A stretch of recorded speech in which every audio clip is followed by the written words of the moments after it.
gagalnya orang tua yang masuk surga bukan karena dia meninggalkan sholat. Gagalnya orang tua yang masuk surga bukan karena orang tuanya tidak puasa. Gagalnya orang tua untuk masuk surga bukan karena dia tidak menutup auratnya dengan hijab. Tapi gagalnya orang tua itu menuju kepada surga karena mendiamkan kemaksiatan terjadi dan menimpa kepada anaknya, dan salah satu kemaksiatan besar itu membiarkan aurat terbuka. Membiarkan aurat terbuka. Nah, itu yang betul-betul kita khawatirkan. Ustadz, saya sudah menyampaikan sama anak saya tentang masalah pakaian.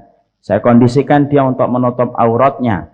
Tapi ternyata dia tidak mengindahkan apa yang saya sampaikan. Walaupun saya sudah berdoa, walaupun saya sudah merintih, walaupun saya sudah sujud menangis di atas sajadah. Ketika memikirkan ulah anak saya. Kalau sudah semacam itu, nah itu di luar batas kemampuan kita. Allah tidak mengadab, Allah tidak akan menghisab orang tua yang semacam itu. Kalau dia sudah berusaha, dari kecil sudah dikondisikan pakai jilbab, dari kecil dikondisikan menutup auratnya, dari kecil sudah difahamkan tentang akidah, tapi semua ikhtiar sudah dilakukan, makanannya diperhatikan yang halal. Kok ternyata semua itu sudah diperhatikan, tapi anaknya tetap bersikeras untuk tidak menutup auratnya, maka ibu dan bapak tidak terkena hisab atas apa yang sudah diusahakan.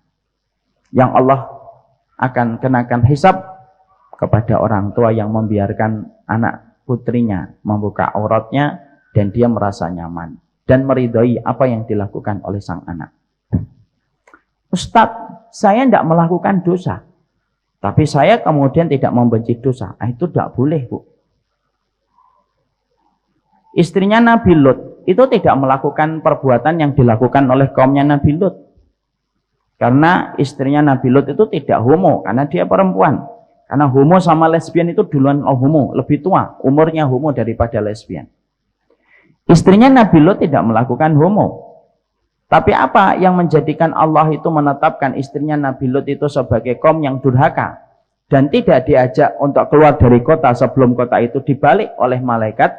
Simple. Istrinya Nabi Lut itu melihat penyimpangan yang dilakukan oleh kaumnya Nabi Lut, dia tidak membenci. Dia tidak mengingkari. Bahkan ketika suaminya mendapatkan tamu yang begitu rupawan dari malaikat yang berwujud manusia, yang membocorkan tamu itu adalah istrinya Nabi Lut kepada kaumnya. Suami saya kedatangan tamu yang sangat rupawan, yang kalian bisa melampiaskan syahwatnya. Walaupun istrinya Nabi Lut tidak melakukan homo, tetapi dia tidak mengingkari perbuatan yang dilakukan oleh kaumnya Nabi Lut, tidak membenci apa yang dilakukan oleh kaumnya Nabi Lut, maka Allah berikan hukuman yang sama dengan kaumnya Nabi Lut ketika diangkat ke langit, lalu dibalikkan, dan salah satu yang dibalikkan itu adalah istrinya Nabi Lut.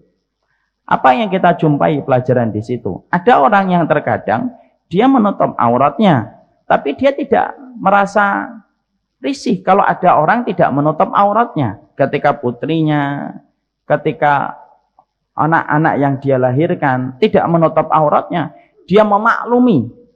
Udahlah, memang zamannya gini kok. Anak milenial gitu loh. Dia memaklumi.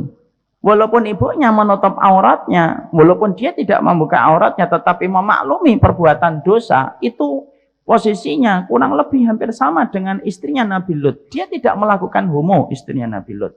Istrinya Nabi Lut tidak juga kemudian melakukan perbuatan itu. Tapi istrinya Nabi Lut memaklumi yang dilakukan oleh kaumnya Nabi Lut. Dan dia tidak mau resek dengan kaumnya Nabi Lut. Tapi Allah menempatkan istrinya Nabi Lut sama dengan kaumnya Nabi Lut. Di situ kita harus paham apa pelajaran besar untuk kita selaku orang tua. Banyak orang tua, banyak ibu, dia nutup aurat. Tapi kalau kemudian dia melihat putrinya tidak nutup auratnya, tapi kemudian dia meridhoinya, memakluminya, dan tidak ada pengingkaran sedikit pun di dalam hatinya, anak khawatir. Kalau itu orang tuanya adalah saya, kalau itu orang tuanya adalah istri saya, berarti saya, istri saya mirip dengan istrinya Nabi Lut. Tidak melakukan dosa, tidak melakukan homo, tetapi memaklumi perbuatan yang dilakukan oleh kaumnya Nabi Lut. Allah pisahkan dan Allah bedakan antara Lut dengan istrinya. Jadi kalau ada di antara ibu-ibu kok menjumpai anaknya belum menutup aurat, itu tidak boleh memaklumi. mengingkari, walaupun mengingkarinya dengan wajah yang tulus, baik, tetap, tapi tidak boleh memakluminya. Ibu itu sedih, nak, tapi kalau memang kamu susah diberitahu, ibu tidak akan pernah berhenti untuk memberitahu. Nah, itu harus dimiliki. Karena anak khawatir hari ini ketika kemudian kita tidak mengetahui ini dan kita sering terkena narasi syariat fobia, bukan hanya Islam fobia. Sekarang itu sudah ada syariat fobia. Kalau kemudian kita sudah kena tataran syariat fobia, itu menjadikan kita akhirnya udahlah, yang penting saya nutup aurat anak saya, biarlah nanti yang akan menentukan langkah hidupnya sendiri. Gimana? Dan ini tidak betul. Makanya inilah yang menjadikan kita paham dari pakaian yang kita bahas dari penduduk surga, disitulah kita memahami sebuah kesimpulan besar. Pakaian itu tidak ringan di hadapan Allah, dan pakaian itu merupakan salah satu proses kesempurnaan manusia untuk menjadi salah satu penghuni surga yang diberikan pakaian terindah oleh Allah Subhanahu wa Ta'ala.